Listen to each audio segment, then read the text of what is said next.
الحمد لله الذي أنزل على عبده الكتاب ولم يجعل له عوجا قيما لينذر بأسا شديدا من لدنه ويبشر المؤمنين الذين يعملون الصالحات أن لهم أجرا حسنا ماكثين فيه أبدا وينذر الذين قالوا اتخذ الله ولدا ما لهم به من علم ولا لآبائهم كبرت كلمة تخرج من أفواههم إن يقولون إلا كذبا فلعلك باخع نفسك على آثارهم إن لم يؤمنوا بهذا الحديث أسفا إنا جعلنا ما على الأرض زينة لها لنبلوهم أيهم أحسن عملا وإنا لجاعلون ما عليها صعيدا جرزا أم حسبت أن أصحاب الكهف والرقيم كانوا من آياتنا عجبا إذ أوى الفتية إلى الكهف فقالوا ربنا آتنا من لدنك رحمة وهيئ لنا من أمرنا رشدا وضربنا على آذانهم في الكهف سنين عددا ثم بعثناهم لنعلم أي الحزبين أحصى لما لبثوا أمدا نحن نقص عليك نبأهم بالحق إنهم فتية آمنوا بربهم وزدناهم هدى وربطنا على قلوبهم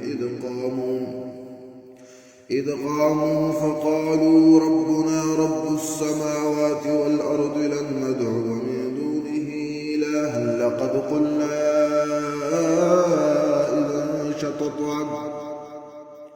هؤلاء قوم اتخذوا من دونه آلهة لولا يأتون عليهم بسلطان بين فمن أظلم ممن افترى على الله كذبا وإذ اعتزلتموهم وما يعبدون إلا الله فأووا إلى الكهف ينشر لكم ربكم من رحمته ويهيئ لكم من أمركم مرفقا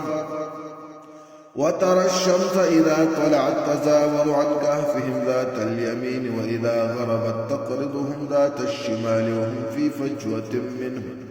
ذلك من آيات الله من يهد الله فهو المهتد ومن يضلل فلن تجد له وليا مرشدا وتحسبهم أيقاظا وهم رقود ونقلبهم ذات اليمين وذات الشمال وكلبهم باسط ذراعيه بالوسيد لو اطلعت عليهم لوليت منهم فرارا ولملئت منهم رعبا وكذلك بعثناهم ليتساءلوا بينهم قال قائل منهم كم لبثتم قالوا لبثنا يوما أو بعض يوم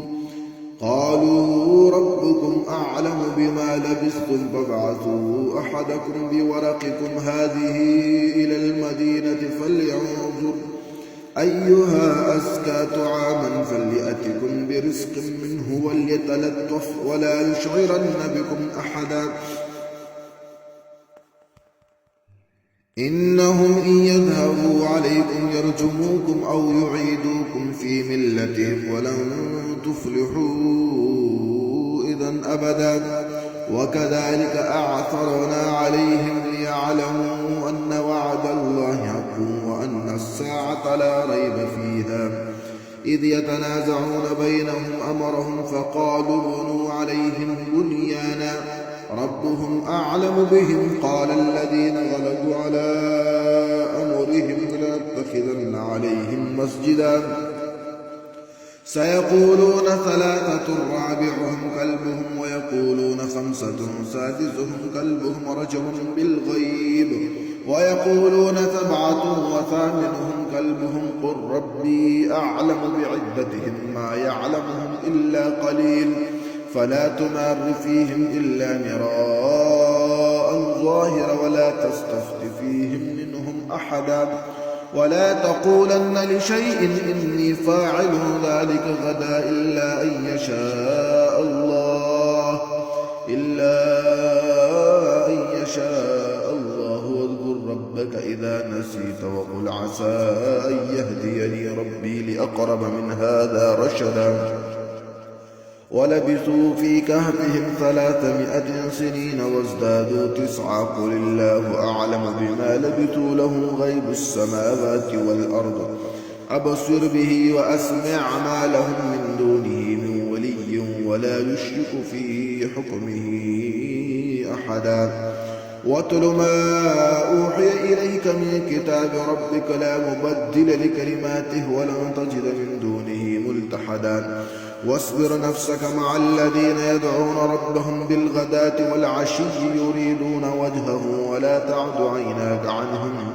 تريد زينة الحياة الدنيا ولا تطع من أغفلنا قلبه عن ذكرنا واتبع هواه وكان أمره فرطا وقل الحق من ربكم فمن شاء فليؤمن ومن شاء فليكفر إنا أعتدنا للظالمين نارا أحاط بهم سرادقها وإن يستغيثوا يغاثوا بماء كالمهل يشوي الوجوه بئس الشراب وساءت مرتفقا إن الذين آمنوا وعملوا الصالحات إنا لا نضيع أجر من أحسن عملا أولئك لهم جنات عدن تجري من تحتهم الأنهار يحلون فيها من أساور من ذهب ويلبسون ثيابا خضرا من سندس واستبرق متكئين فيها على الأرائك نعم الثواب وحسنت مرتفقا واضرب لهم مثلا الرجلين جعلنا لأحدهما جنتين من أعناب وحففناهما بنخل وجعلنا بينهما زرعا كلتا الجنتين آتت أكلها ولم تظلم منه شيئا وفجرنا خلالهما نهرا وكان له ثمر فقال لصاحبه وهو يحاوره أنا أكثر منك مالا وأعز نفرا ودخل جنته وهو ظالم لنفسه قال ما أظن أن تبيد هذه